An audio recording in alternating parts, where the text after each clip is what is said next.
Hint, you should probably save 2 weapons, a main hand and an offhand, so that you can equip them as soon as this goes live. Okay, so we have the update notes. I have not read through those. In fact, I've just scrolled a little bit like this just to make sure that my camera was situated correctly. I have received a ton of whispers. In fact, more than I've ever gotten leading up into an update. So I wanted to go through this and go it live just so that we can kind of see the initial impressions and thoughts as we get through it. And then I can always make a second video with kind of further information and more to go on things as we start to analyze things. So this is called Steel Yourself in the Face of Destruction's Wake. Some more incredible artwork in my opinion. This is Lilith and Inarius. And I think this is still going to be a testament to what we've seen with the Children of Lilith Battle Pass and so forth. And also kind of the launch of Diablo 4. So let's go ahead and get started here. And I will kind of skim through some of this. This is just looks like a thank you for all the valuable feedback and hours spent protecting Sanctuary from the demonic legions of the burning hells. Thank you for making this possible. And I will agree with this point. In fact, the community has had tons of things to say. Are they always correct? No. Are the things that get put into the game always correct? Probably not. However, it goes both ways. So things can get put in. As long as we give constructive feedback, we can make things better and continue to improve them. And I've kind of said this several times in other videos that they are very quick to make changes. So they certainly are listening and they are willing to make changes that aren't well received by the larger portion of the population. So update is a tribute to Lilith and Inarius. After the upcoming maintenance periods, players with a Paragon level lower than the server's Paragon level can receive up to 1,500 bonus experience to help catch them up and experience the features detailed in this major update. Well, that's an issue for me. I don't mind that people are getting additional experience. Experience is just the tip of the iceberg, though. There are so many catch-up mechanics that are neglected, and this is not going to change it unless there's more in this update that does. There's still things like Ibans they can't catch up. They can't catch up on blacksmith materials. They can catch up on secondary gear upgrades if they have somebody that's willing to run them through rifts and so forth. There's just an enormous amount of things that you actually cannot catch up in this game. Experience is just a little portion of it. In fact, being at the proper level, you typically don't have the essences because you get this huge boost to get caught up. You don't have the set pieces or well-rolled ones with, correct socket colors and so forth. It's just almost impossible. Resonance, even especially if you're free to play or low spender, you can't even accrue enough gem power to get caught up. So there's a ton of things, and I could continue to go on about that, but that's an issue for me. This right here, I don't mind you get extra experience. What I mind is that everything else that's actually required to truly get them to catch up is neglected. And this needs to be addressed, especially at a 1-year anniversary where we need new players, right? We've lost players just to attrition. We've lost players that have lost interest in the game. We've lost players to now Diablo 4. Then some of these may come back, but we need these mechanics in the game to keep the population healthy. We also need systems that balance things between the ecosystem in terms of sea creatures, and that's important as well. So before we dive into the next chapter of Diablo Immortal's story, we're proud to announce the launch of 4 new servers. Okay, so maybe we are getting something to incentivize new players. There's going to be an English server in Europe, a German server, a Polish server, and a Chinese server in East Asia. Okay, so I was hoping for more. Also the American regions, also just trying to get new players in general. Another wave of servers for Japanese servers. Here's the maintenance period.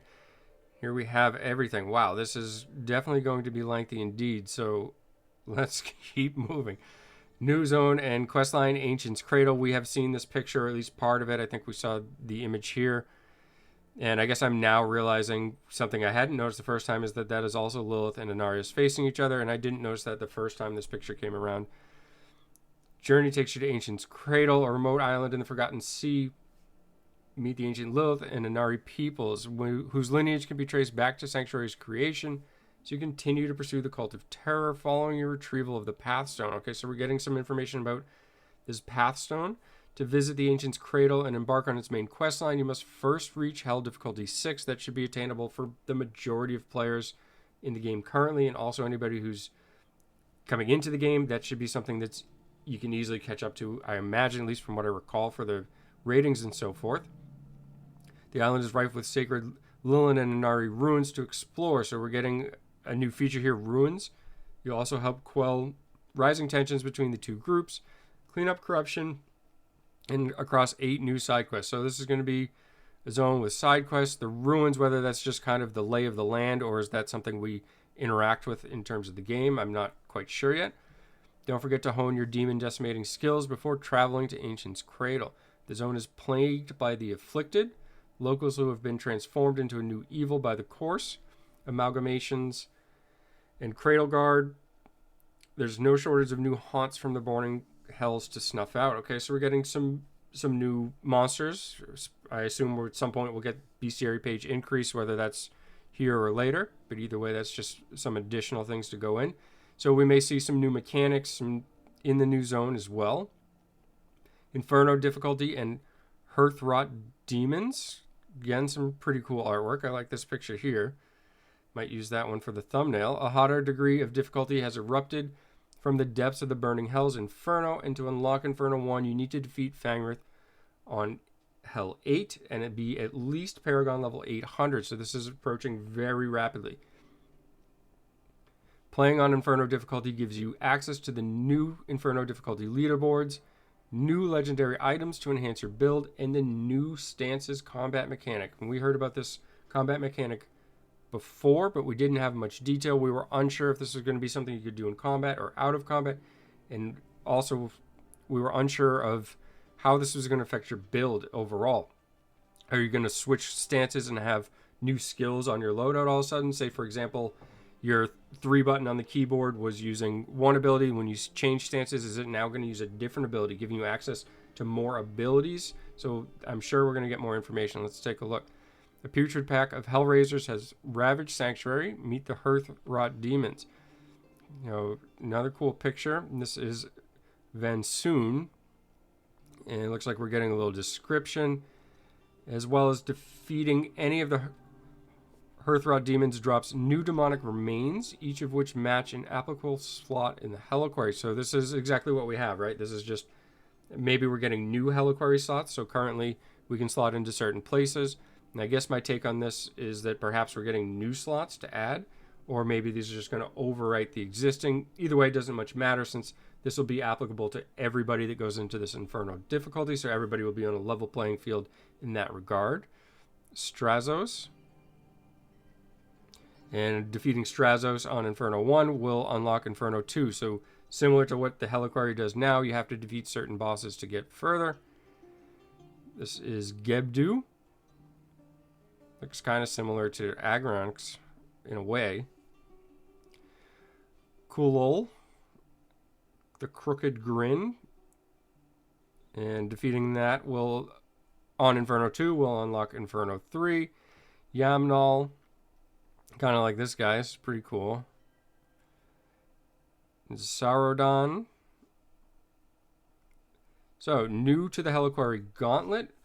Hearthrot Demons. So, that means Helliquary Gauntlet is coming back, or at least this is going to be a new season. We're probably going to have a new leaderboard for this. Perhaps it's going to reset new rewards, and remember how strong those rewards were the last time. So as you can tackle this, make sure that you get through and do this as well, and I'm sure I'll cover that in a separate video just because of how good those rewards were, as well as covering those bosses if it's needed, depending on the mechanics. Maybe these bosses have an increased difficulty and people are going to want to know about the mechanics, so I will cover all this, no worries. They can now be fought in the Helliquary Gauntlet. Completing the Inferno Helliquary Gauntlet for each difficulty level will earn you cosmetics from the Scions of the Storm Argent set. Visit Rayek to begin the challenge of a lifetime, and Rayek is the NPC outside of the Helliquary raid area. So that's new. We're going to get cosmetics for defeating them. So that's really exciting. New combat mechanic stances. All right, so now we're getting here, and let's take a look. A martial innovation from the times of yore has once resurfaced in Sanctuary. It is time you work new stances into your nightmare slaying routine. To utilize stances, you must be in the Inferno difficulty. Once you're playing on this difficulty, you'll see a second set of weapon slots unlocked. So you'll have to actually put 2 more weapons in there. So this is actual slots, and that's important, right? Because that means you actually need physical pieces of gear to place in them. You can't reuse the same piece of gear, so your combat rating or even your tributes on them will change. Equip items to these slots for stances to automatically enable yourself. So it's just real simple to do. The additional slots can have gems socketed into them to further enhance your character's power. This was spoiled to me in a whisper, but you're going to be able to place 2 new legendary gems into the 2 additional weapons that you put in this slot, which means we're going to have a resonance increase, right? So everybody's going to get 2 new additional gems. You're also going to get 2 new additional gem effects. So characters are just overall getting an immediate boost as soon as you place 2 weapons into your slot. I imagine you'll be able to place weapons that you've been holding on to. Hint, you should probably save 2 weapons, a main hand and an offhand, so that you can equip them as soon as this goes live. Now that you've got the right equipment, it's time to teach you how to use your stances. All classes have both an offensive and defensive stance. They each provide unique passive bonuses that further the proficiencies of your class and can be shifted every 30 seconds while in combat. Okay, so I saw this. I wasn't sure what it was. That must be the 30-second timer. And I would say that they are probably in the offensive stance, given the loadout, and also this looks like a shield, so maybe that's saying to go into defensive stance, you have a 30-second cooldown. Upon switching stances, the passive bonus will be thrice as strong for the first 3 seconds, allowing you to immediately reap the benefits of your offensive or defensive stance. So swapping stances is going to give you 3 times the benefit for 3 seconds, and then it will reduce. Listed below are the offensive and defensive stances and their passive bonuses for each class. Awesome. Hopefully this is legible. Barbarian. Oh, actually, they all have names. Let me sidetrack this. So the name of the stance doesn't much matter because they are unique to the class. And it looks like, actually, some of them have the same. So Crusader and Wizard, for example, have the focus and it's identical. So some of these are shared and some of them are not. And for defensive, Barb and Crusader, so I don't know, I guess it's nice they named them, but I guess they didn't really have to. They're just kind of unique to the class with some of them overlapping. So Barbarian, offensive. When you activate, primary attack speed is increased by 20% for 3 seconds, and then it will reduce to 10%. So that's not really 3 times. In fact, that's just double. So maybe the wording here is off a little, but we'll take a look at some of the other ones. In fact, at first glance, they all look like they're double, right? 20, 10, 40, 20. So interesting. Well, maybe just a typo or something that got overlooked. Anyways, so you're going to get primary attack speed. So this is going to be something that you would want to be in, say, defensive stance. And then, say, in a current PvP build for Barbs, it's fairly popular, you would charge, knock them up, switch to your offensive stance while that's occurring, get an increase in attack speed, and flail at them really rapidly and try to burst them down. That would be something that's already being used by a lot of players in PvP and would be a good situational use for that. Charging into a boss in a dungeon or a raid as well. You'll start off in defensive stance when you zone in, clear out the trash and so forth. When the boss spawns, you would swap to your offensive stance and utilize this buff. For defensive, upon activation, gain a shield that absorbs damage equal to 30% of your maximum life. That's very large. For 3 seconds, incoming damage is now reduced by 10%. Not only do you get the life, but you get a damage reduction. And perhaps, let's go back here. So upon switching stances, the passive bonus will be thrice as strong for the first 3 seconds, allowing you to immediately reap the benefits. And this is saying it'll be increased by 20% for 3 seconds. After the initial duration ends, the increase is reduced to 10%. So again, but here we have multiple effects where upon activation, gain a shield that absorbs damage equal to 30% of your maximum life for 3 seconds. And incoming damage is now reduced by 10%. So these are actually 2 different effects. So this is possible that the shield drops down to 10% and that the incoming damage reduced is only 3 1/3%. Again, I think maybe just this wording probably could have been cleaned up. But let's ignore that for now and continue on. Crusader. Upon activation, critical hit chance for skills is increased by 20% for 3 seconds. After the initial duration ends, the increase is reduced to 10%. Kind of an odd one for Crusader, right? Because they have banner. So you're going to want to use this around your banner cooldown. Perhaps be in defensive stance use the banner, and then swap into the offensive stance, or maybe open with the offensive stance and turn the banner on after that initial burst has gone down. So it's just kind of extending increased critical hit chance duration. Upon activation, gain a shield, and this is the same as the barb. So same situation, a really strong shield for 2 of the 3 melee classes there. Demon Hunter, upon activation, critical hit chance for primary attacks is increased by 20% for 3 seconds. After the initial duration ends, the increase is reduced to 10%. So very strong, same tactic, right? In PvP, you're going to want to say daring swing over, pop into offensive stance, burst something down. In a raid, you're going to want to start in the defensive stance, wait for the boss to spawn, swap to that stance. Defensive, upon activation, quickly move forward 5 yards. Movement speed is now increased by 10%. So the movement speed is nice. This is obviously some sort of escape tool. You could use this to chase targets down as well. Monk, upon activation, critical hit chance for primary attacks. This is the same as Demon Hunter, so double up with an increased crit, used basically the same way. Restoration, upon activation, immediately restore 15% of your maximum life. Your healing and shield effects are now increased by 20% as well, so they're getting kind of a self-heal. Necromancer, upon activation, you and your summons attack speeds are increased by 20% for 3 seconds. After the initial duration ends, that increase is reduced to 10%. So at least it buffs yourself and not just summons, because if you didn't play summons, you're just out of luck here. However, decent buff. I'm kind of curious to see why they're going the attack speed route with Necro. Now, it is best to weave auto attacks in almost all of the Necro PvP builds, and something that's often neglected by many players.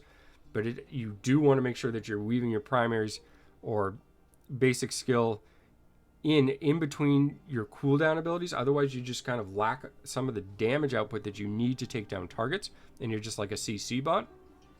For defensive, upon activation, quickly move forward, the same as Demon Hunter. So another escape tool for Necro, which is very interesting because Necros can actually get the cooldown of Wraith Form down to, I believe, 1.5 seconds at this point, using certain setups. So the fact that they now also have a dash built into this defensive stance is going to make them extremely elusive and tough to kill. Wizard, this is the same bonus as Crusader for attack. And on defense, we have upon activation, all nearby enemies are stunned for 3 seconds. Your primary attacks now reduce the movement speed of enemies they hit by 4%, similar to what we have from like the Reforges. So this stun is enormous. We just got rid of invocations, right? And some players are still utilizing them. So now wizards are just going to have an activatable stun every 30 seconds for 3 seconds. That's a huge duration. I assume that will be affected by Strife, but unsure. There are a few additional things to note about stances. I'm just laughing at the wizard defensive still, sorry. While 4 weapons are equipped, all legendary gems, legendary item affixes, and attributes will be active.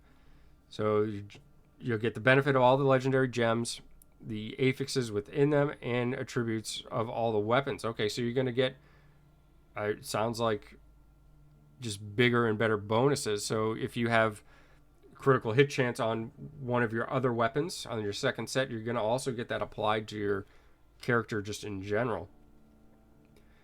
Offensive bonuses of equipped weapons are reduced to 60% power while in the defensive stance. So this is strictly limited to offensive bonuses and only when in the defensive stance. So this is probably just a way to prevent players from wanting to stay in the defensive stance all the time, perhaps, just like a safety net, and make the offensive stance more favorable for burst situations or just damage in general. You may only equip 1 legendary item that affects each skill while stances are active. So this may be part of the new legendary items. Maybe some of the new legendary items are going to affect skills in certain stances. Like, I hate to even make one up because people might think that it's real, but if an item were to boost a skill when in the offensive stance, that may be like a new line that we see on some of these new legendary items that they mentioned would be added to the Inferno difficulty. Stances inject another layer of variety into the moment-to-moment combat of Diablo Immortal. Absolutely, this is going to make it incredibly dynamic, going to really enhance not just the PvE aspect, but the PvP is going to be taken to a whole new level. We're excited to expand the ways in which players can react to whatever hell throws their way, and seeing our community take their builds to new heights. 3 new legendary gems. Imagine these are them there. 3 new legendary gems. The below values for each gem reflect their power at rank 10. Here we have the 1 star. Your block chance is increased by 30% for 6 seconds when you receive a critical hit. So I like it right off of the bat just because I would love to see more defensive things in the game. 1 star gem, unfortunately not as strong as 2 stars and 5 stars, not just from a resonance perspective, but in the past they just haven't had as good of a gem effect to them. So it's nice to see a 1 star gem with some block chance. Is this gem alone as a 1 star going to be enough for free to play or real low spenders? Probably not, because I just don't think it's going to be enough damage reduction overall. It can only occur once every 20 seconds. That's still a good uptime. Ironbane.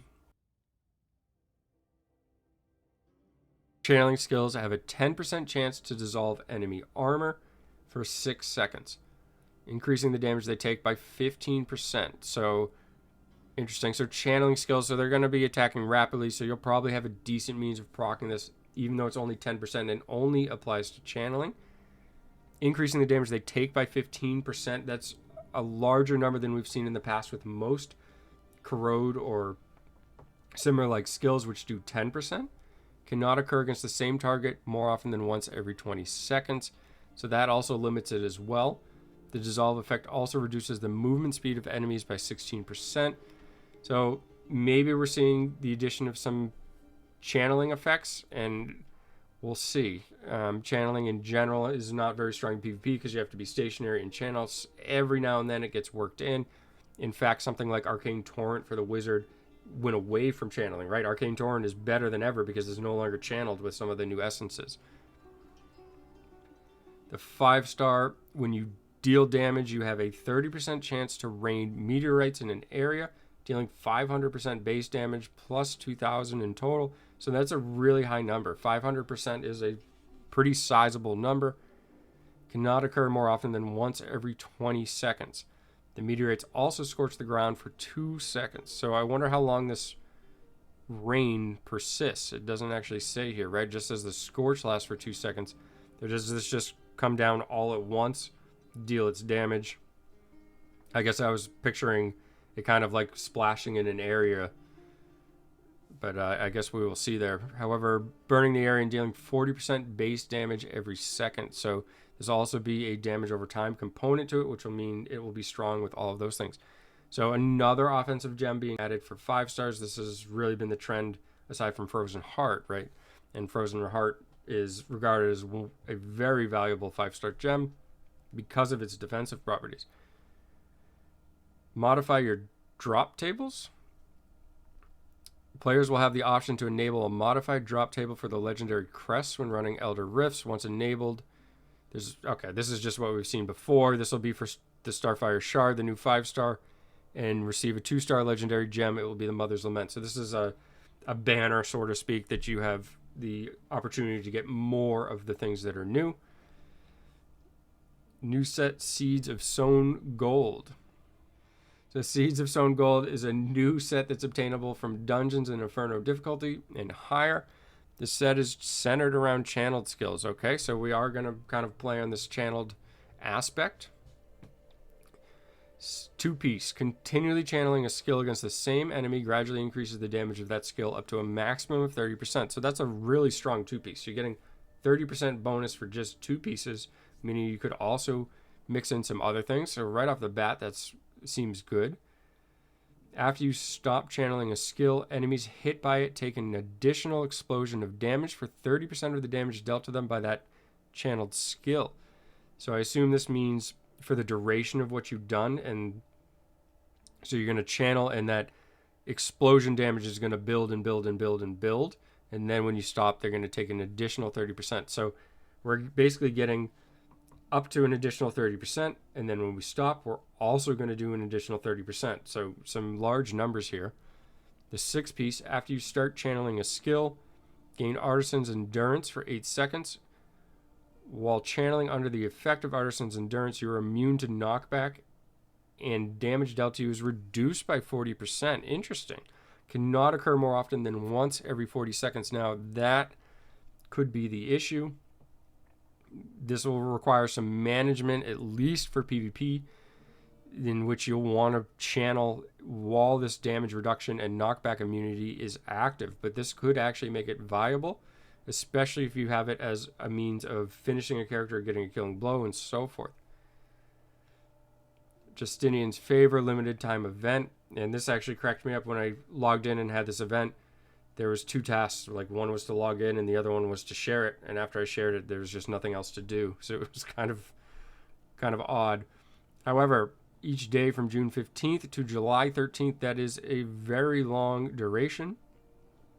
You can embark on tasks. Completing 7 tasks will earn you a key. So this is going to be a lot of things. Is this each day as well? So you're going to get basically 7 tasks, just really increasing the amount of time you can spend in-game getting some kind of reward.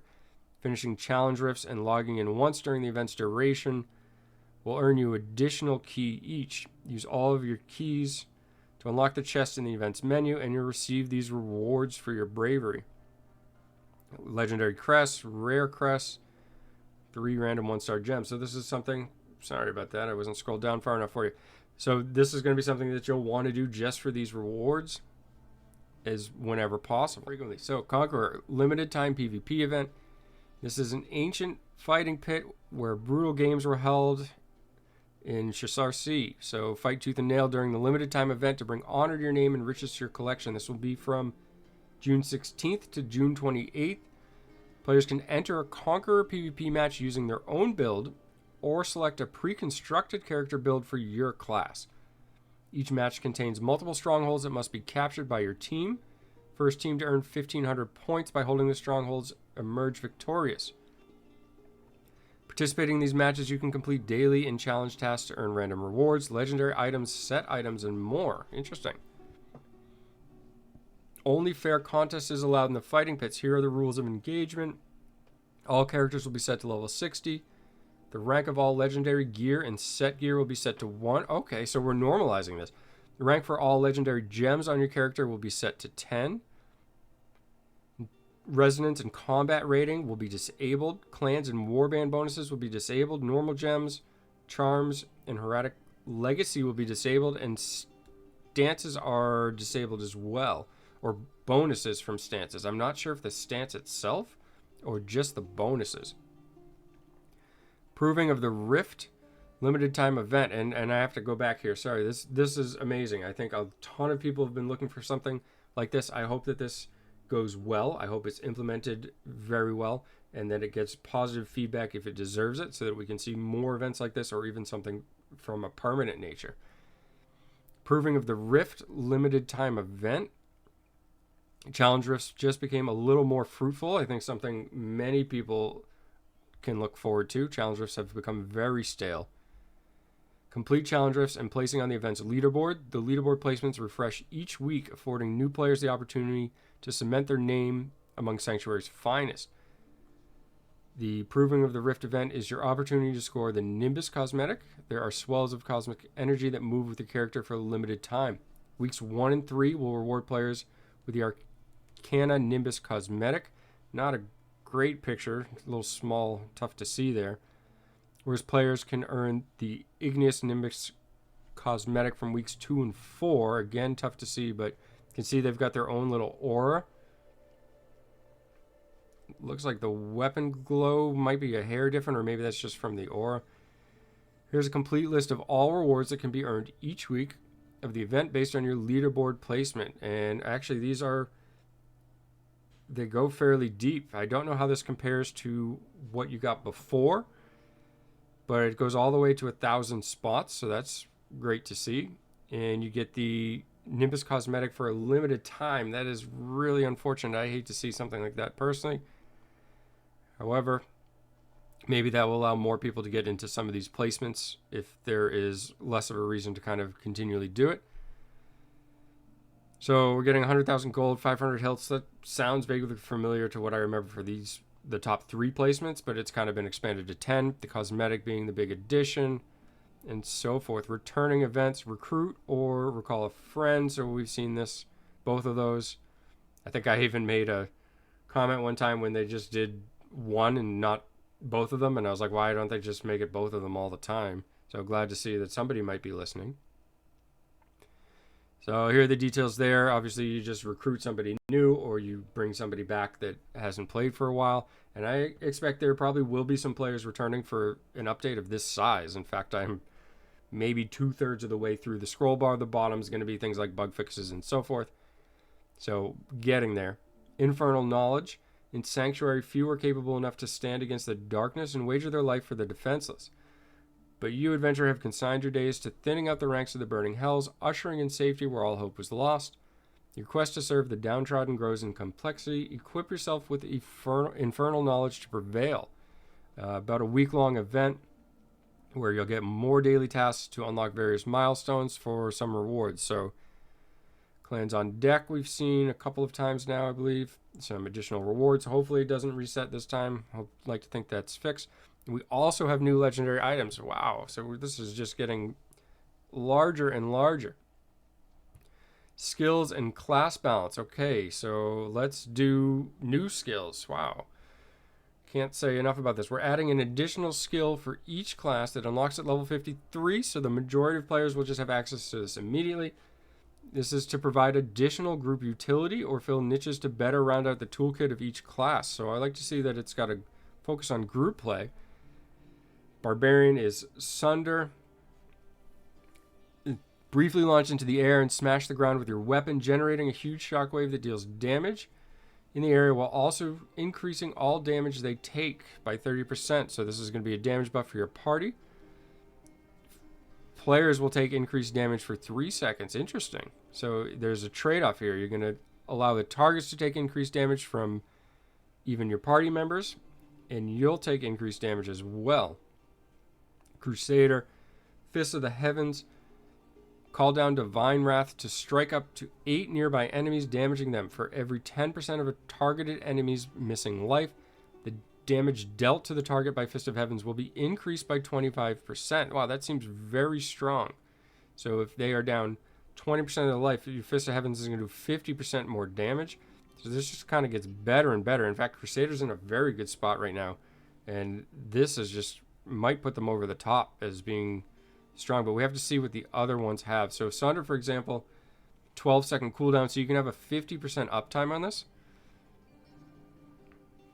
And this Fist of Heavens looks like it's just going to strike everything immediately, which is almost even better, right? Just instant damage. Demon Hunter, Shadow Sight, 24-second cooldown. It's a buff. It immediately reveal all bosses, treasure goblins, elite monsters, and enemy players within 90 yards of you on the minimap, and increase the movement speed of yourself and nearby allies by 20% for 12 seconds. This is the most interesting one we've seen so far. So the fact that you can do enemy players within 90 yards of you probably will work well in the new limited time event. In the Battleground, you have pretty good visual on enemies.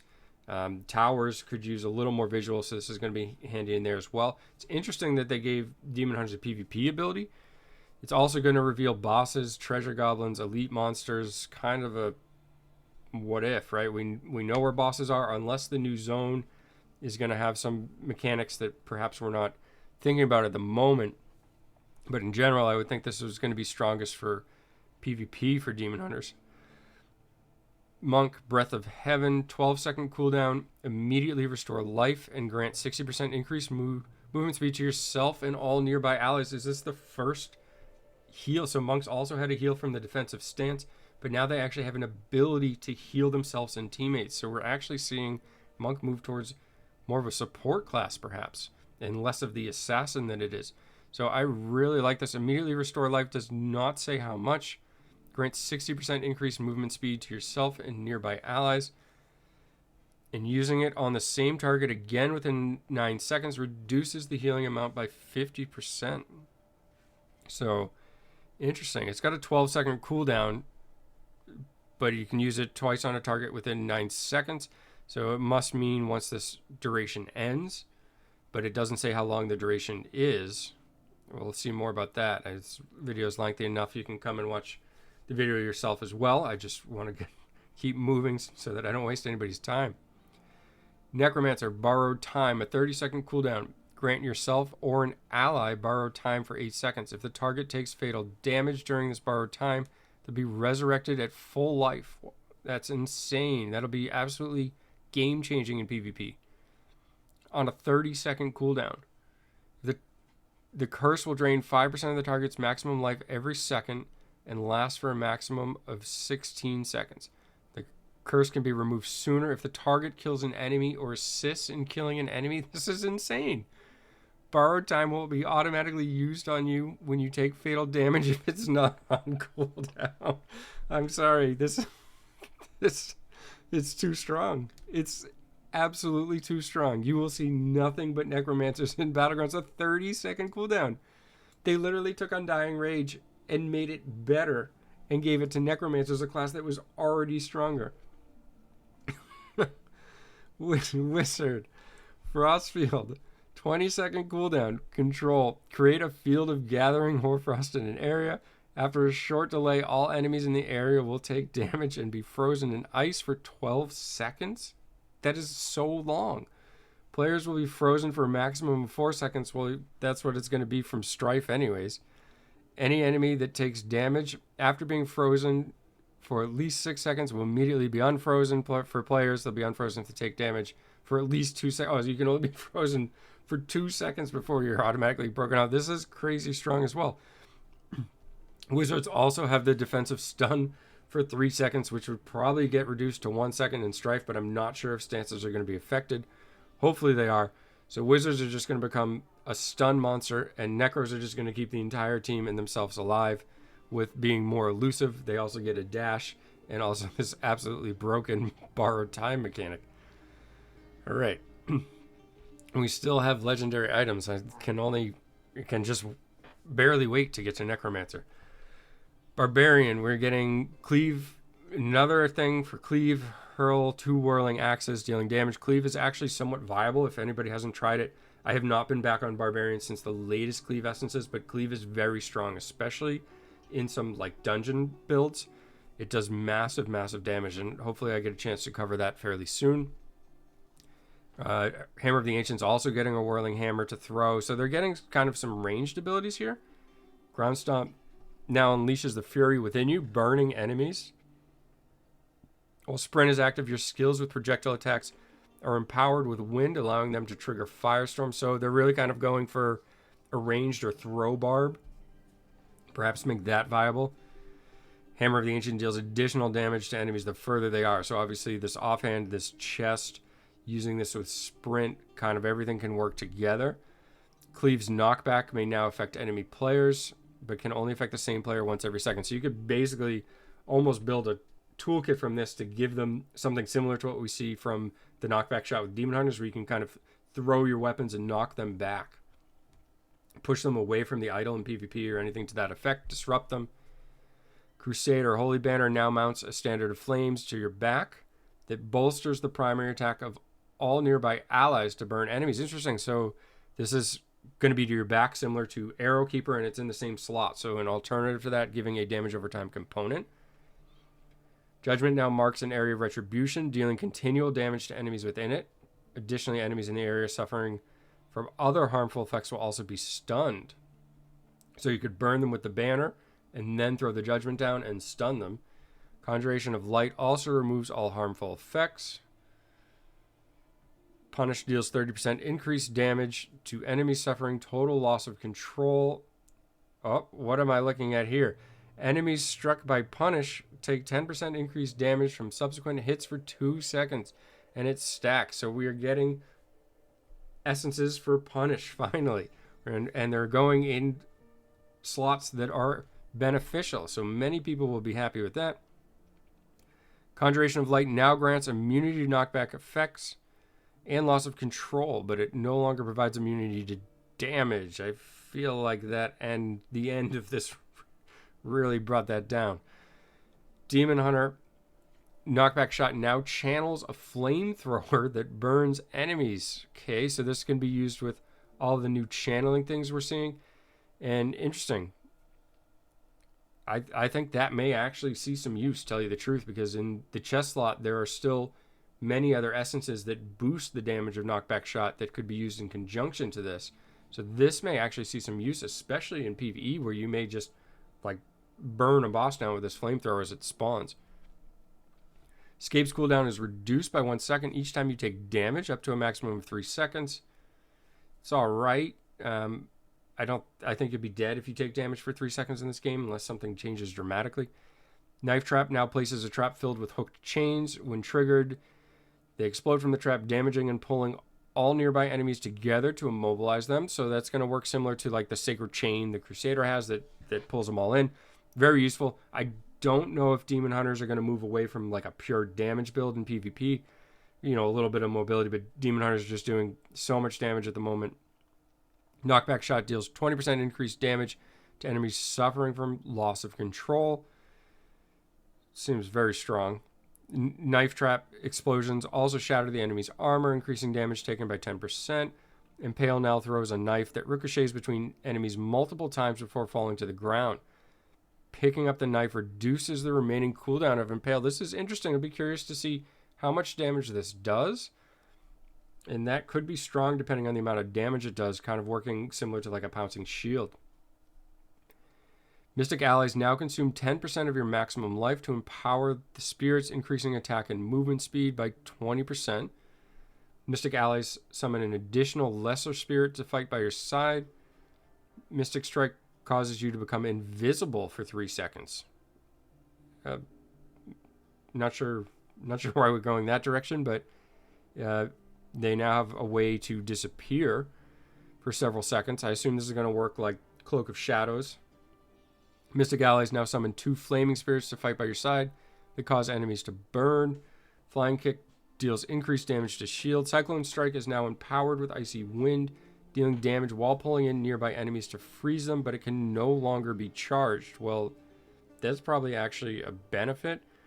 And out of everything here, I would say Cyclone Strike is probably the most interesting to me. The allies you may use in like farming builds, at the moment I can't see them getting used in PvP, but I could be missing something there just in the initial reaction here. So Necromancer and Wizard, this is what we've been waiting for, right? These two classes seem to be getting the biggest benefit from this update in terms of class and balance. Necromancer. Bone Wall now conjures a veil of darkness that continually deals damage and generates corpses from enemies passing through it. Interesting. So they're going to be able to pass through the wall that you place, but as they come through, you'll be able to use those corpses to explode them or nuke them with lance or whatever it may be. Dark Curse now casts a dark rune in an area that explodes after a short delay, damaging and removing a beneficial effect from them. Grimseath also slices through enemies' armor, increasing damage they take by 10%. Bone Armor also increases primary attack speed. So we're seeing a couple of means of things going to Necromancer's attack speed. You've got the offensive stance. You now have Bone Armor. Whether or not this is worth replacing some of the other shoulder options, unsure. Necros have some decent shoulder options. Bone Spear has a 50% chance to launch a larger penetrating bone spear that deals additional damage. 50% is pretty high. Corpse Lance now consumes nearby corpses to empower your primary attack. While empowered, your primary attack will also launch a penetrating lance that deals increased damage for each corpse consumed. So you could all, of course, use this in conjunction. You can put up the bone wall, enemies can pass through, and think of this in a PvE situation where everything's going to pass through, right? If you put this up in PvE, everything is going to funnel towards you. You'll have a ton of corpses, and then this will then allow you to deal increased damage for each of those corpses. So this could be very, very strong, especially in something like a Challenge Rift, like we're getting with the new Challenge Rift seasons, where you just walk everything through and then nuke it. So time will tell. Overall, it looks like those are solid and not quite as laughable as some of the other things we've seen for Necro so far in this update. Wizard. Ice armor now conjures a violent storm around you, dealing damage to nearby enemies, but no longer absorbs damage. We already have multiple versions of this to affect ice armor. I'm not sure we didn't just tweak one or balance it. Excuse me. Ice crystal now protects you inside a block of ice, making you invulnerable. While active, the ice block also chills and damages nearby enemies. Wizard is becoming insane. I can tell you I will be going to an int class most likely right after I post this video. It seems like the int classes are going to be in a very good state. You're going to have an immunity. You're going to have 2 stuns as a wizard. Slow time radius increased by 20%. Disintegrate now creates an illusion that channels a beam of pure energy in the targeted direction. Interesting. So it looks like this illusion is going to do damage, I imagine. So that's going to be a big buff rather than using, say, like the split disintegrate. You may be able to use this for more single target damage. Meteor now calls down a meteor shower that follows you, damaging and burning enemies, but it no longer stuns. So we're going to have another option for passive damage around you. Ice crystal duration increased by 30%. 3 new Paragon specializations. And they're going to be boosting your life while fighting alongside allies. Life recovery, excuse me. So that could be useful, especially for challengers. Take down weakened enemies with devastating blows, and skillfully intertwine your attacks together to create the ultimate offensive. So interesting. I'd love to see more on this. We won't know that until we kind of get a glimpse at these Paragon trees, but definitely interesting for sure. Class balance. Barbarians, Hammer the Ancients, cooldown reduced to 9 seconds. Ground Stomp, charge time reduced. Barbarian items. Hammer the Ancients cooldown reduced.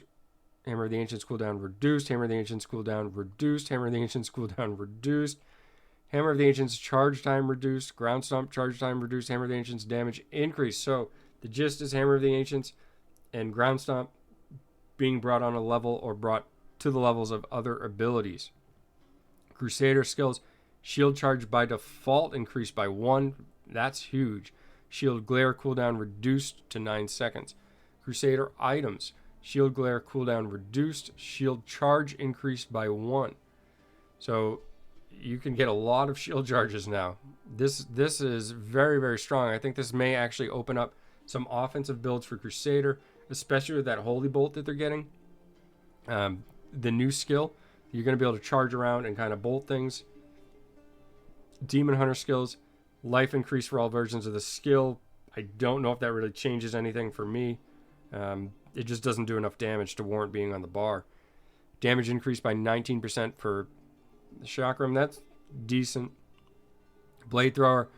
Chakram damage increased by 16. Charges increased by 1. Okay, so this is just getting pulled up more. Another change here for the other version of the offhand. Knockback shot damage reduced by 9%. Now only fires a knockback effect on the first shot.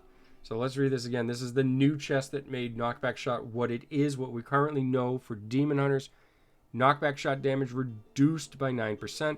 Only fires a knockback on the first shot, but the knockback distance is increased. So this is really, really bad. And what I mean by bad is that since the distance is increased, you're going to hit the target, they're going to get knocked further out of your range, and then your follow-up damage isn't going to actually hit them. On top of that, your knockback damage is reduced in general, and you have no additional knockback. So this is probably going to break that build. And I think if it doesn't break it, it's going to be severely hurt. Monk skills. Imprisoned Fist charges increased by 1. Oh my. So Imprisoned Fist already has 2 charges. It already does both a knock-up and a stun, which makes it go through the Gladiator skill that prevents your CC. So all they have to do is just get on you with this. Now they're going to be able to just chain this on you. Imprisoned Fist charges increased by 1. Charge time reduced to half a second from 1. Imprisoned Fist charges increased by 1. And animation speed increased. This is huge. A faster cast time is going to allow them to get this skill off without being CC'd or without interruption.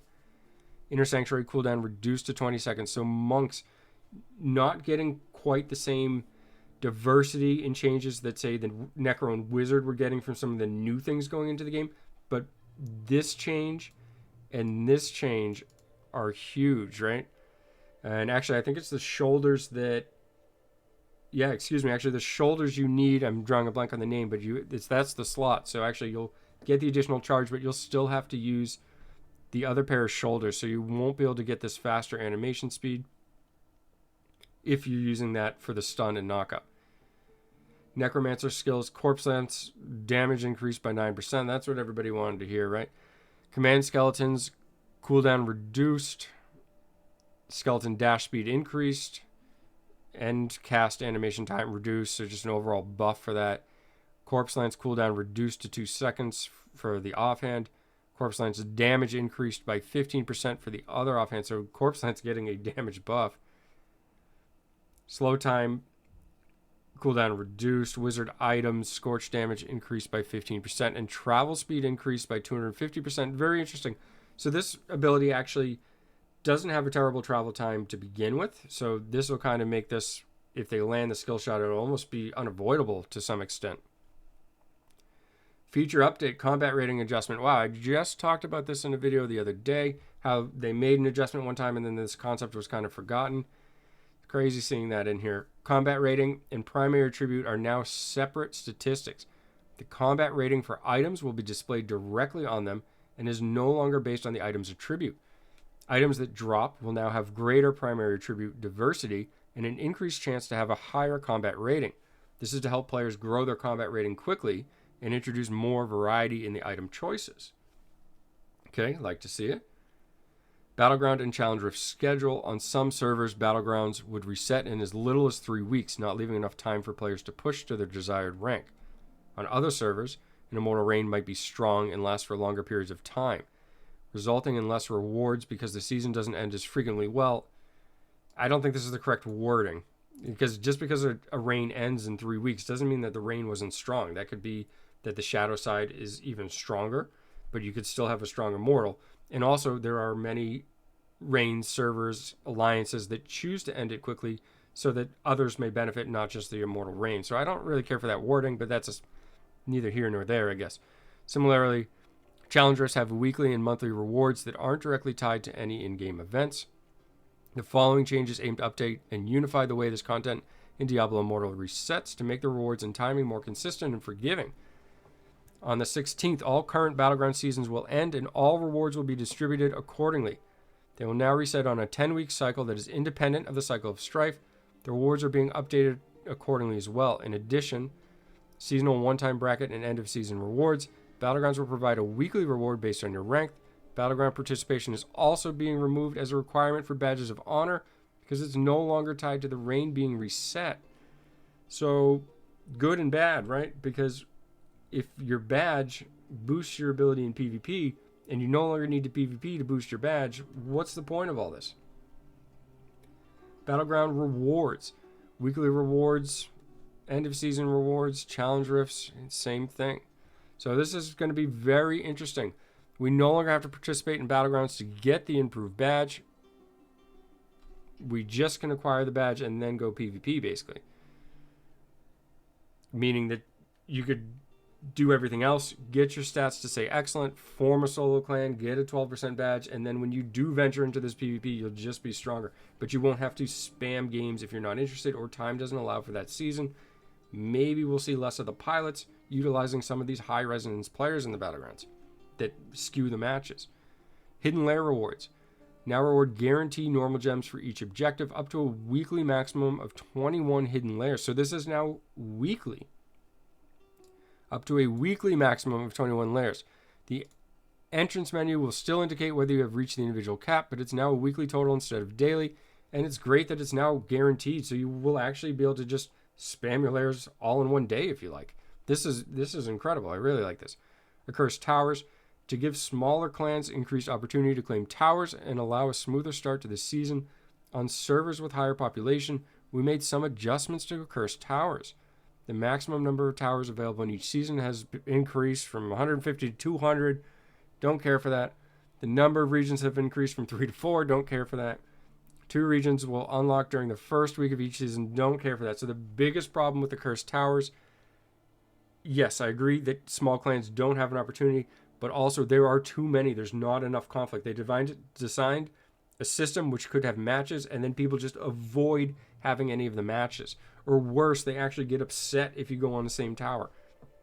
This is not the correct way to fix this, in my opinion. Probably should have gone a different route, but too late. Ancestral Tableau. To support the adjustments to combat rating on gear, the tableau will now have a separate stat for combat rating. Max bonus values for each stat will use the highest value among the items placed in the tableau. For example, if player A has a triple stat item that is 200 int, willpower, and fort, plus 500 combat, and player B has a double stat weapon with 300 vite, willpower, plus 550, then the max for the tableau will be 200 intellect and fort, 300 vite, willpower, and 550 combat rating. Since there's no other weapons, the max bonus would be 0. So it's still going to kind of basically work exactly the same. It's just using multiple systems because we're now introducing combat ratings separately. Deeds of Valor badges. Clan leader badge now requires that you be the leader of a top 10 clan by the end of the Immortal reign. Additionally, Battleground will no longer count towards your Deed of Valor badge because Battleground no longer resets with a cycle of strife. So you now have to be the leader of a top 10 clan. So that means that all the members of the clan can't leave because they will not be leading one of those top 10 clans. So there will now only be 10 individuals that get one of these badges. So I suspect that we'll start seeing clans split in half in an attempt to get multiple players of kind of their co-clan or whatever into the same spot. The requirements to earn the Indomitable Deeds of Valor badge have now been adjusted to make it more readily obtainable for Immortals. Shadow's daily quest change. The required players to win a Battleground match is now play a Battleground match. Thank you. When a new Immortal reign starts, the Immortal's Eternal Crown will now begin at 16%. The benefit will persist as a 32% at max. So these are all things that have been asked for by a lot of people. Paragon specialization and Battlegrounds can no longer be swapped during an active Battleground. So you can still do it in the lobby. And this is to just prevent people from basically swapping off Gladiator. There are new codex objectives for Inferno difficulties that unlock at 800, 900, and 1000 Paragon. So we are seeing a large extension of Paragon levels here, which I think we all kind of knew was coming. Prodigy's Path refresh. We're refreshing Prodigy's Path to complement the new Paragon level cap. You get Path 4 when you get 700. Path 1 will disappear once you unlock Path 4. Unclaimed rewards will be sent to you, and players can continue to claim the rewards after Paragon level 800. If they choose to stop leveling at Paragon level 799. So what this is saying is that a lot of people were saving these and then they were clicking on them and getting a whole bunch of stuff at once at higher level. So now with these changes, it's going to automatically give them to you if it's been unclaimed. And this is going to disappear when you unlock this tier. So you can't do that anymore. So you're going to take these rewards at a maximum level. Hero's Journey. Progress from 1 through 6 will be paused and a new journey will begin. A lot of people enjoy that, so I'm glad to see it's going to continue. The activity schedule will now display a red dot, so we'll get more red dots notifying us that something's been placed there. So an absolutely enormous amount of things going in. For the most part, I think everything is very exciting, very good. I have a little bit of weary feelings towards some of the changes we're seeing for the int classes. I think just they're going to be very powerful, at least in a PvP perspective. It won't matter to people that are PvE only. However, we'll see how things go, and then we'll still have the release of Shadow Knight coming. So, ton of stuff here. I will certainly be making more videos going more specific into topics.